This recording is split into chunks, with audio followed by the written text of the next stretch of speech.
కాళేశ్వరంపై విచారణ June 5న commission ముందుకు కేసీఆర్ హాజరవుతారని వెల్లడించిన బీఆర్ఎస్ పార్టీ వర్గాలు.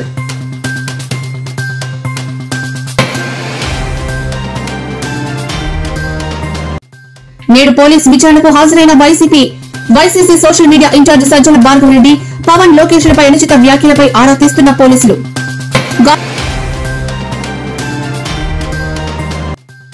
గాంధీభవన్ లో జరిగిన ఘటనపై విచారం వ్యక్తం చేసిన సునీత, నన్ను క్షమించాలి అంటూ రేవంత్ రెడ్డికి పీసీసీ చీఫ్ కు విజ్ఞప్తి.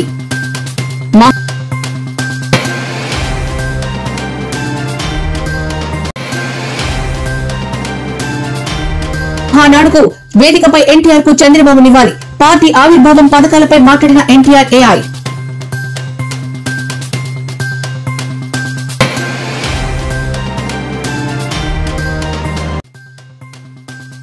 జూన్ 2న తెలంగాణ ఆవిర్భావ వేడుకలు రాష్ట్ర వ్యాప్తంగా ఘనంగా నిర్వహించాలని కార్యకర్తలకి పిలుపునిచ్చిన కేటీఆర్.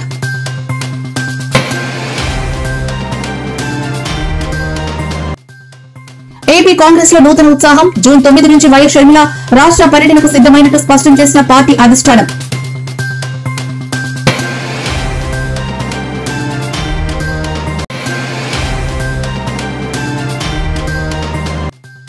నేడు ఎన్టీఆర్ జయంతి సందర్భంగా నివాళులర్పించిన జూనియర్ ఎన్టీఆర్ కళ్యాణ్ రామ్. ప్రముఖుల రాక సందర్భంగా ఘాట్ వద్ద భారీ బందోబస్తు ఏర్పాటు చేసిన పోలీసులు.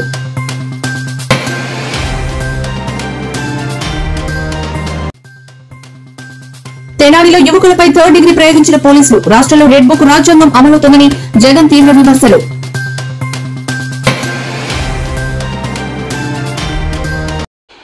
కాళేశ్వరం ప్రాజెక్టులో మేడిగడ్డ బ్యారేజీ కుంగిపోయిన ఘటనపై జరుగుతున్న విచారణలో కీలక పరిణామం చోటు చేసుకుంది. ఈ వ్యవహారంపై జస్టిస్ పీసీ ఘోష్ కమిషన్ ఎదుట హాజరు కావాలని మాజీ ముఖ్యమంత్రి కేసీఆర్ నిర్ణయించుకున్నారు. పలు దఫాలుగా రిటైర్డ్ ఇంజనీర్లు, న్యాయ నిపుణులతో సంప్రదింపులు జరిపి వారి సలహాలు స్వీకరించిన అనంతరం జూన్ 5వ తేదీన విచారణకు హాజరు కావాలని ఆయన నిర్ణయించినట్లు బీఆర్ఎస్ పార్టీ వర్గాలు వెల్లడించాయి.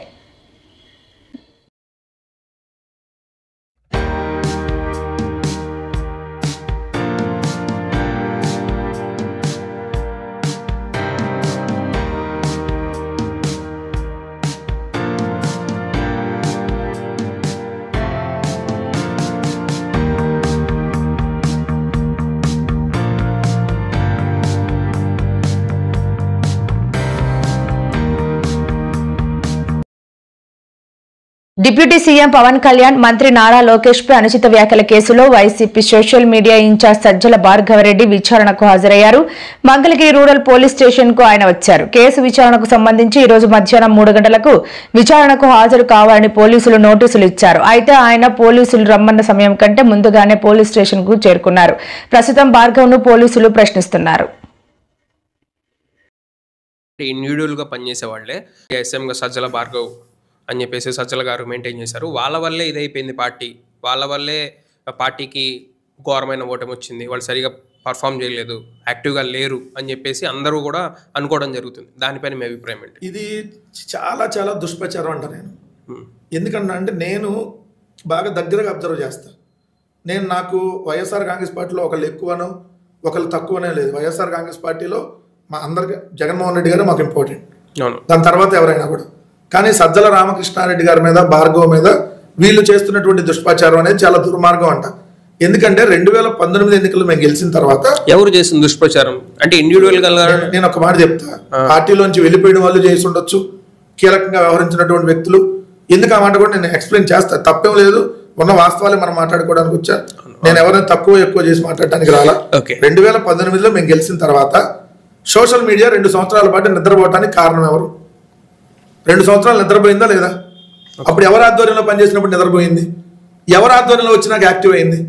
సజ్జల భార్గవ్ గారికి రాజకీయ అనుభవం లేకపోవచ్చు, కానీ నిజాయితీగా పనిచేయాలన్నటువంటి ఆలోచనతో ఉంది. మన పార్టీ కోసం కష్టపడి పనిచేయాలన్నది ఆయనకు అవసరంలా వాస్తవం చెప్పాలంటే. ఎందుకంటే ఆయన ఉన్న దాంట్లో ఆయన బిజినెస్లు చూసుకోవడానికి టైం ఉండదు, కానీ ఫుల్ టైం పార్టీకి కేటాయించాడు. ఎప్పుడైతే సోషల్ మీడియా ఆయన హ్యాండ్ ఓవర్లోకి వచ్చిందో అప్పటి నుంచి సోషల్ మీడియా ఇంకా యాక్టివ్ అయింది. అంతకుముందు ఉన్నటువంటి సోషల్ మీడియా కంటే రెట్టింపు స్థాయిలో యాక్టివ్ అయింది. అంతకుముందు 2 సంవత్సరాలు పడుకుంది వాస్తవం చెప్పాలంటే. అప్పుడు మరి ఎవరు ఉంది కారణం? పార్టీలోంచి వెళ్ళిపోయినటువంటి విజయసాయి రెడ్డి కాదా? సోషల్ మీడియా బాధ్యతలు అప్పుడుదా చూసిన ఆయన కాదా? మరి ఆయన ఉన్నప్పుడు ఎందుకు అంత యాక్టివ్ లేదు? భార్గవ్ గారు వచ్చినాక ఎందుకు యాక్టివ్ అయింది? నాకేం భార్గవ్ గారు ఇదనే నేనేం చెప్పట్లేదు. నాకు ఆయనకి అంత ఫ్రెండ్షిప్ కూడా లేదు. కానీ పార్టీకి సంబంధించి ఆయన వచ్చిన తర్వాత సోషల్ మీడియా అనేది బలంగా వెళ్ళిన మాట వాస్తవం. ఆ సోషల్ మీడియాని ఆ స్థాయిలో, ఆ పై స్థాయిలో చూశారు కింద కార్యకర్తలు కూడా. ఎందుకంటే సజ్జల రామకృష్ణారెడ్డి గారి అబ్బాయి అవటము, రెండో అతను ప్రతి ఒక్కరిని కలుపుకోలుగా మాట్లాడటం కానీ ఎక్కడ కూడా ప్రౌడ్ కనపడదు. ఎందుకంటే ఫోకస్ ఉంది, దానిపైన చాలా యాక్షన్ వర్క్ నడుస్తుంది అని చెప్పాలని మీ ద్వారా తీసుకోదలుచుకుంది. Total abusive social media accounts 202 monitor చేయడం జరిగింది. అందులో రీసెంట్గా అబ్యూజ్ ఐడెంటిఫై చేసిన ఒక 31 ఉన్నాయి. Cyber bully sheets 2972. ముఖ్యంగా సోషల్ మీడియా సైబర్ క్రైమ్ పైన జరుగుతున్న సైబర్ క్రైమ్ ఇన్వెస్టిగేషన్. నమస్తే, welcome to the beautiful city of destiny Vizag. Sir, నాకు ఒక చిన్న డౌట్ ఉంది సార్. మీరు పొలిటీషియన్ అవ్వకముందు ఒక మంచి ఎంటర్‌ప్రెన్యూర్, అసలు ఇవన్నీ ఎలా హ్యాండిల్ చేస్తున్నారు సార్? అండ్ నేను కూడా ఒక ఎంటర్‌ప్రెన్యూర్నే, యూత్ని ఎంటర్‌ప్రెన్యూర్గా ముందుకు తీసుకెళ్ళడానికి ఒక మంచి సజెషన్ ఏమైనా చెప్తారనుకుంటున్నాను సార్. అన్న, ఆమె ఒక యంగ్ ఆంటర్‌ప్రెన్యూర్ అంట వైజాగ్ నుంచి. మీరు పొలిటీషియన్, మీ పాలిటిక్స్, యాక్టివ్ పాలిటిక్స్ ముందరు you were successful entrepreneur. As a young entrepreneur, would you like to give her some advice or suggestions?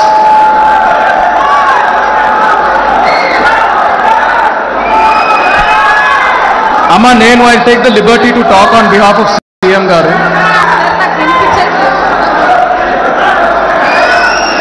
అన్న ప్లీజ్, అన్న కూర్చోండి అన్న, ప్లీజ్ దయచేసి కూర్చోండి. I will take the liberty to speak on behalf of CM గారు. గాంధీ భవన్ లో చోటు చేసుకున్న విషయాలు చాలా బాధాకరమైనవి. ఇది ఉద్దేశపూర్వకంగా చేసింది కాదు. దీనికి నేను, నా మహిళా కాంగ్రెస్ నాయకులు ఎవరూ చేసిన బాధ్యత నాదే అని పేర్కొన్నారు. ఈ విషయంలో పెద్ద మనసు చేసుకుని తనను, మహిళా కాంగ్రెస్ నాయకులను క్షమించాలని ముఖ్యమంత్రి రేవంత్ రెడ్డి, పిసిసి అధ్యక్షుడు మహేష్ కుమార్ గౌడ్ కాంగ్రెస్ అధిష్టానాన్ని మీడియా వేదికగా కోరుతున్నారని ఆమె విజ్ఞప్తి చేశారు.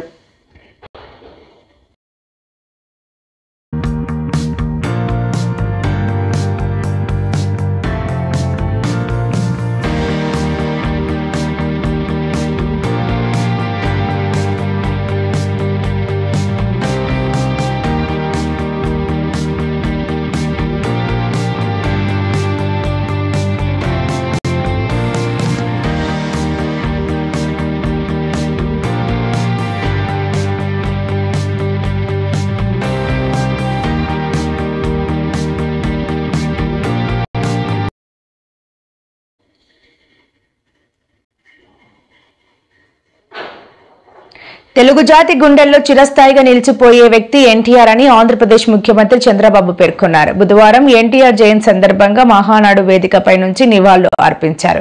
ఒకే వ్యక్తి రెండు రంగాల్లో రారాజుగా రాణించడం కేవలం ఎన్టీఆర్ కు మాత్రమే సాధ్యమైన ఘనత అని చెప్పారు. పార్టీ పెట్టిన 9 నెలల్లోనే ముఖ్యమంత్రి పీఠాన్ని అధిష్ఠించిన నాయకుడు ప్రపంచంలో ఎన్టీఆర్ మాత్రమేనని చంద్రబాబు చెప్పారు. ఎన్టీఆర్ ఆశీస్సులతో 2047 నాటికి తెలుగు జాతి ప్రపంచంలోనే నెంబర్ 1 అవుతుందని చంద్రబాబు పేర్కొన్నారు. వల్ల తెలుగు ప్రజల గుండెల్లో సుస్థిర స్థానం సంపాదించుకున్నారు. ఎన్ని తరాలు మారినా మా తారక రాముడు అని గర్వంగా చెప్పుకోని తెలుగువాడు ఉండడు అంటే ఎంత మాత్రం అతిశయోక్తి కాదు.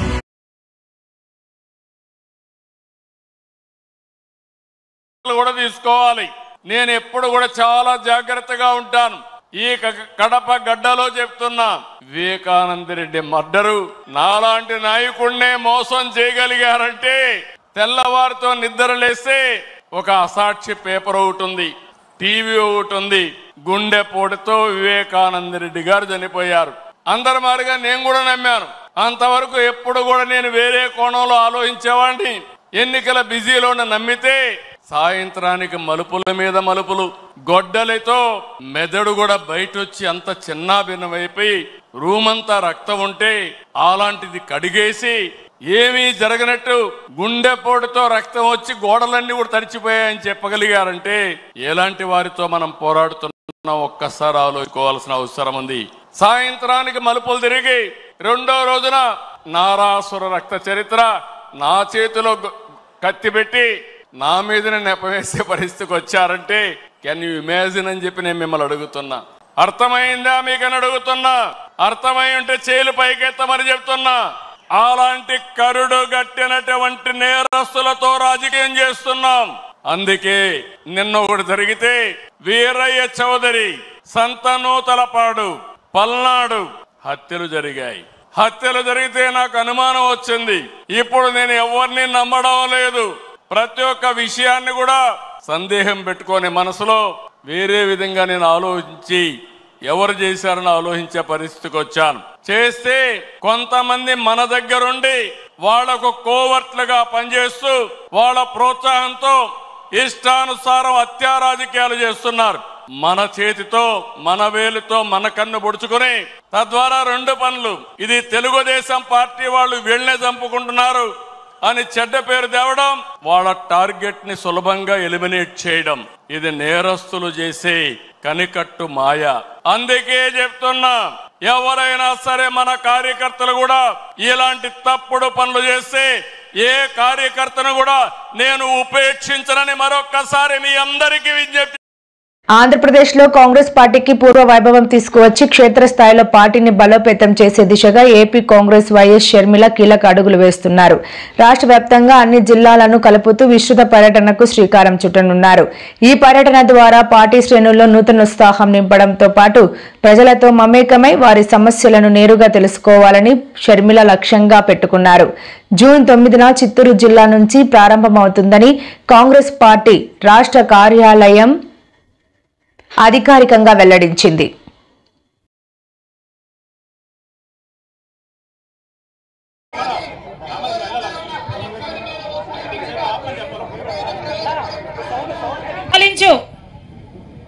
ఎవరిది సిద్ధాంతం?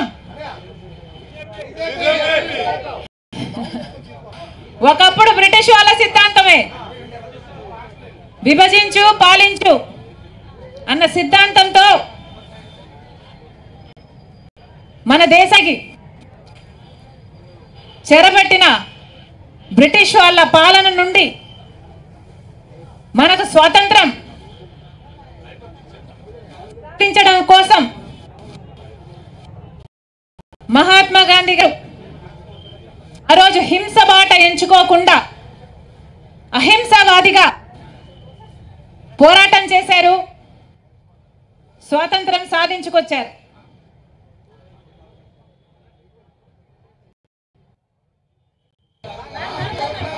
స్టీల్ ప్లాంట్ లో జరుగుతున్న అన్యాయం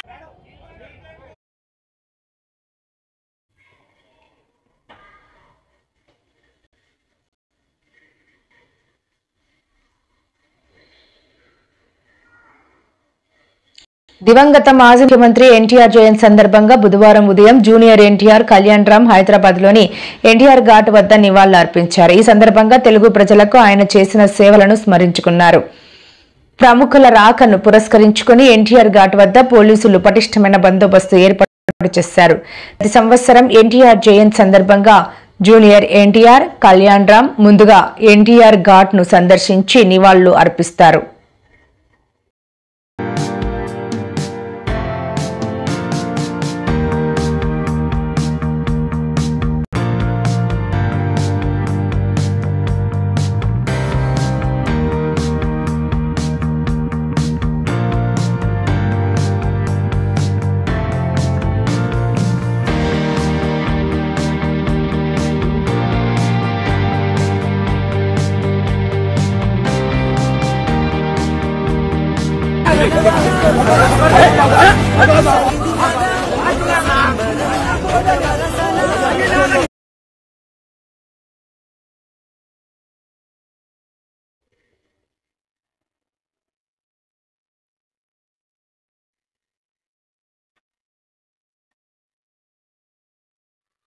గుంటూరు జిల్లా తెనాలి పట్టణంలో ముగ్గురు దళిత మైనార్టీ యువకులపై పోలీసులు థర్డ్ డిగ్రీ ప్రయోగించారన్న ఆరోపణల నేపథ్యంలో జగన్ తీవ్ర విచారం వ్యక్తం చేశారు.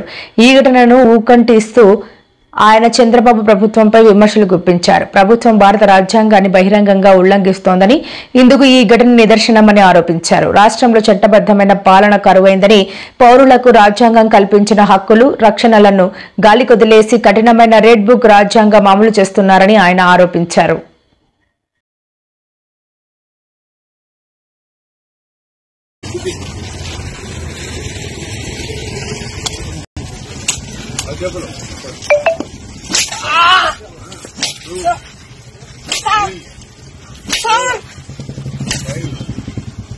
రాష్ట్ర ఉప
జగన్ ఇలాకాలో పసుపు పార్టీ సంబరం. కడపలో ఏంటి ఇబ్బంది జరుగుతుందా మహానాడు తర్వాత?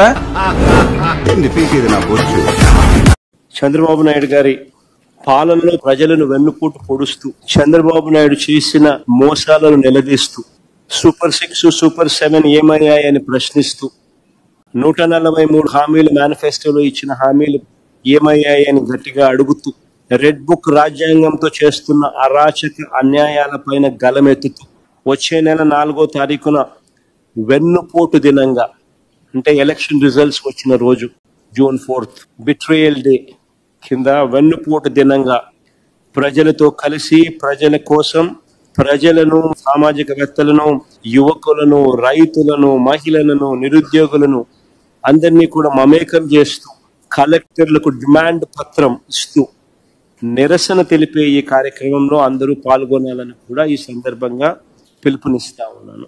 మళ్ళా రేపొద్దున ఖచ్చితంగా ఎన్నికలు ఎప్పుడు వచ్చినా కూడా రేపొద్దున చంద్రబాబు నాయుడు గారు అనే వ్యక్తి ప్రజలు ఈ పక్క తంతే డిపాజిట్లు కూడా రాని పరిస్థితులకి ఆ పక్క పడతాడు అనేది మాత్రం ఖచ్చితంగా చెప్తాను. ఈసారి జగన్ 2.0లో మాత్రం అలా ఉండదు. సంక్షేమము, రాష్ట్ర అభివృద్ధి, రాష్ట్ర ప్రజలే కాదు, ఈసారి కార్యకర్తలు మాత్రం అందరికన్నా పై స్థానంలో ఖచ్చితంగా ఉంటారని మాత్రం చెప్తాను. అంతేకాదు, ఈసారి కార్యకర్తల బాగోగులు ఒక్కటే కాదు చూసుకునేది, ప్రతి కార్యకర్తకు కూడా నేను ఒకటే చెప్తా ఉన్నా, ఇవాళ జరుగుతూ ఉన్న అన్యాయాలను నేను చూస్తూ ఉన్నా, మీకు జరిగిన ప్రతి కష్టం నేను గమనిస్తూనే ఉన్నా. మీ అందరికీ కూడా నేను ఒకటే చెప్తా ఉన్నా, ఈరోజు ప్రతిపక్షంలో ఉండం, అవతలో అధికారం, అవతలోడు కష్టాలు పెడతాడు, అధికార దుర్వినియోగం చేస్తున్నాడు, పర్వాలా తీసుకుండా. ఎవడు అన్యాయం చేసినా కానీ మీ అందరికీ చెప్తా ఉన్నా, నేను రెడ్ బుక్ అన్నాను కానీ మీ ఇష్టం వచ్చిన బుక్లో పేరు రాసుకోండి.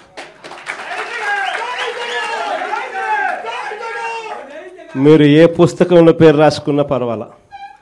దాని తర్వాత మాత్రం మనం వచ్చిన తర్వాత మాత్రం ఖచ్చితంగా వడ్డీతో సహా, మళ్ళా చెప్తానా, వడ్డీతో సహా రిటర్న్ గిఫ్ట్లు ఇస్తామని మాత్రం ఖచ్చితంగా చెప్తాను. చేసిన వాళ్ళు మాత్రమే కాదు, వీళ్ళతో కుట్రలు పన్నుతూ చేయించిన వాళ్ళను కూడా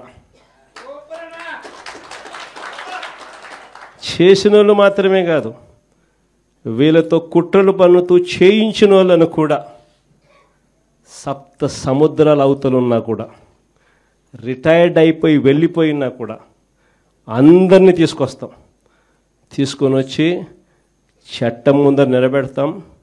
అన్యాయం చేయడానికి కోసం వీళ్ళకు యూనిఫామ్ ఇవ్వాల, న్యాయంగా ధర్మంగా పాలన చేయడం కోసం యూనిఫామ్ ఇచ్చారు. ముఖ్యమంత్రి సినిమాటోగ్రఫీ శాఖ మంత్రి పవన్ కళ్యాణ్ ఇచ్చిన ఆదేశాలతో అధికార యంత్రాంగంలో చలనం వచ్చింది. సినిమా హాల్లో తినుబండారాల అధిక ధరలు, నిర్వహణ లోపాలపై ఆయన దృష్టి సారించడంతో అధికారులు తనిఖీలు చేపట్టారు. ముఖ్యంగా కాకినాడలో ఈ తనిఖీల ప్రభావం స్పష్టంగా కనిపించింది. సినిమా హాల్లో టికెట్ ధర కంటే పాప్కార్న్, ఇతర తినుబండారాలు, శీతల పానీయాలు, చివరికి మంచినీళ్ల సీసాల ధరలు కూడా అధికంగా ఉండటంపై సమావేశంలో చర్చించారు.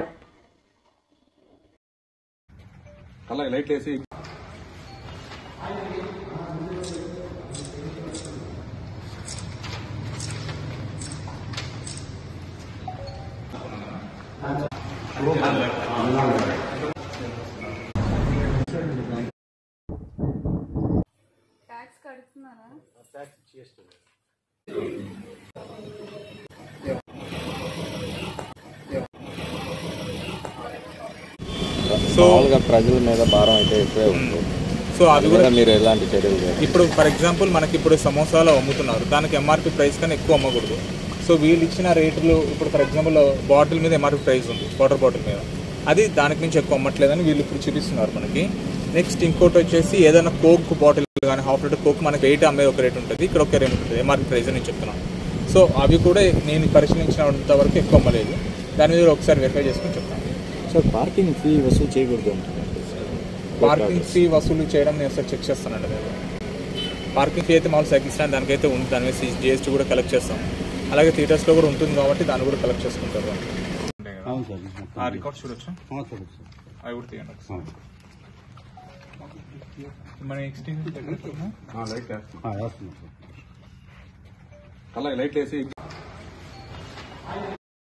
తెలంగాణ రాష్ట్ర ఆవిర్భావ దినోత్సవాన్ని జూన్ 2వ తేదీన ఘనంగా నిర్వహించనున్నట్లు బీఆర్ఎస్ వర్కింగ్ ప్రెసిడెంట్ కేటీఆర్ తెలిపారు. హైదరాబాద్లోని తెలంగాణ భవనంలో పార్టీ ఆధ్వర్యంలో వేడుకలు జరుగుతాయని మంగళవారం ఒక ప్రకటనలో పేర్కొన్నారు. రాష్ట్ర వ్యాప్తంగా అన్ని జిల్లా పార్టీ కార్యాలయాలతో పాటు నియోజకవర్గ, మున్సిపాలిటీలు, పట్టణాలు, మండల కేంద్రాల్లో జాతీయ జెండాను, పార్టీ పతాకాన్ని ఎగురవేసి ప్రజలతో కలిసి పెద్ద ఎత్తున సంబరాలు జరపాలని పార్టీ శ్రేణులకు ఆయన పిలుపునిచ్చారు.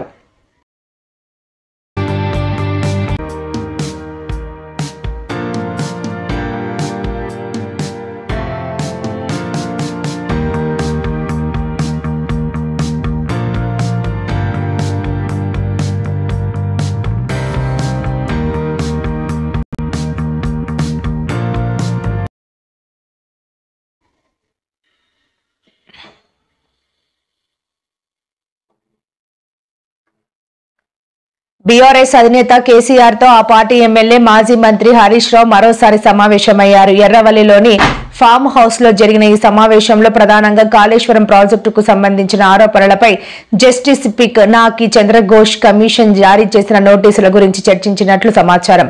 కమిషన్ ముందు హాజరు కావాలా లేక చట్టపరమైన చర్యలు తీసుకోవాలా అనే అంశంపై వారు సమాలోచనలు జరిపినట్లు బీఆర్ఎస్ వర్గాలు తెలిపాయి.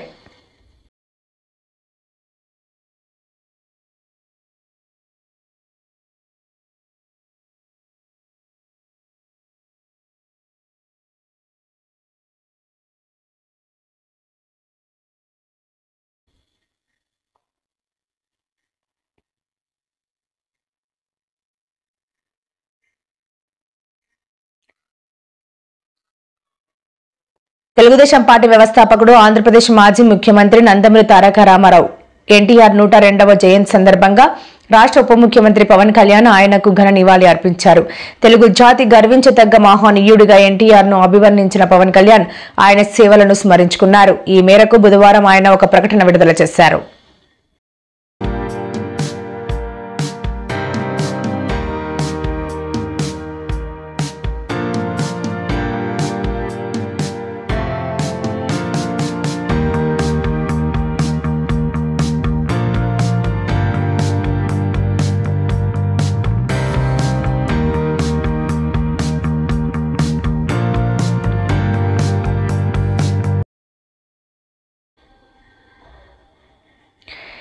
ఇవాళ బంజారాహిల్స్ లోని బాబు జగజీవన్ రామ్ భవనంలో సీఎం రేవంత్ రెడ్డి బహుమతులు అందజేశారు. డిప్యూటీ సీఎం బట్టి విక్రమార్క, శాసనసభ స్పీకర్ గడ్డం ప్రసాద్ కుమార్, మంత్రి పొన్నం ప్రభాకర్ తదితరులు హాజరై ఈ కార్యక్రమంలో గత పాలకులపై సీఎం విమర్శలు గుప్పించారు. తెలంగాణ వస్తే ఉద్యోగాలు వస్తాయని భావించిన యువత ఆశపై గత ప్రభుత్వం నీళ్లు చెల్లిందని ధ్వజమెత్తారు. మాజీ సీఎం తన ఇంట్లో వాళ్లకు ఒక చోట ఓడిపోతే మరో చోట పదవులు ఇచ్చుకున్నారు గాని రాష్ట్రంలోని పేదలకు మాత్రం ఉద్యోగాలు ఇవ్వలేదని ధ్వజమెత్తారు. తెలంగాణ వచ్చిన 10 సంవత్సరాల ఎప్పుడన్నా ముఖ్యమంత్రిని కలిసిరా? మీరు కలిసిరా? ఎవరైనా కలిసిన వాళ్ళు ఎవరైనా ఉంటే చేయొద్దండి. కానీ నేను మిమ్మల్ని రెగ్యులర్ కలుస్తూనే ఉన్నా కదా. ఇది తేడా. ప్రజా పాలనకు దొరల పాలనకు. ముఖ్యమంత్రి అంటే ఆకాశంలోకి వెళ్ళి ఊడిపడ్డ పదవి కాదు. అది ప్రజలు ఆశీర్వదించి, ముఖ్యంగా దళితులు, గిరిజనులు, ఆదివాసీలు ఆశీర్వదిస్తే ఈ కుర్చీ వస్తుంది. ఆ కుర్చీ వాళ్ళ కోసం కాకుండా మన కోసం వినియోగించుకోవడం కాదు. వచ్చిన మొదటి సంవత్సరంలో ఆన్ రికార్డ్ నేను ఛాలెంజ్ చేస్తున్న, ఈ దేశంలో ఏ రాష్ట్ర ముఖ్యమంత్రినైనా, ఏ ప్రభుత్వమైనా, ఏ పాలకులైనా ఒక్క సంవత్సరంలో 59,000 ప్రభుత్వ ఉద్యోగాలు ఇచ్చిన ఎవరైనా ముఖ్యమంత్రి రాష్ట్ర ప్రభుత్వం ఉంటే వాళ్ళు విధించే ఏ శిక్షకైనా నేను, మా ఉప ముఖ్యమంత్రి గారు సిద్ధంగా ఉన్నాము. అందుకే ఇవాళ ఎవరు ఈ దేశంలో ఎవరు ఊహించలేనంత ఎత్తున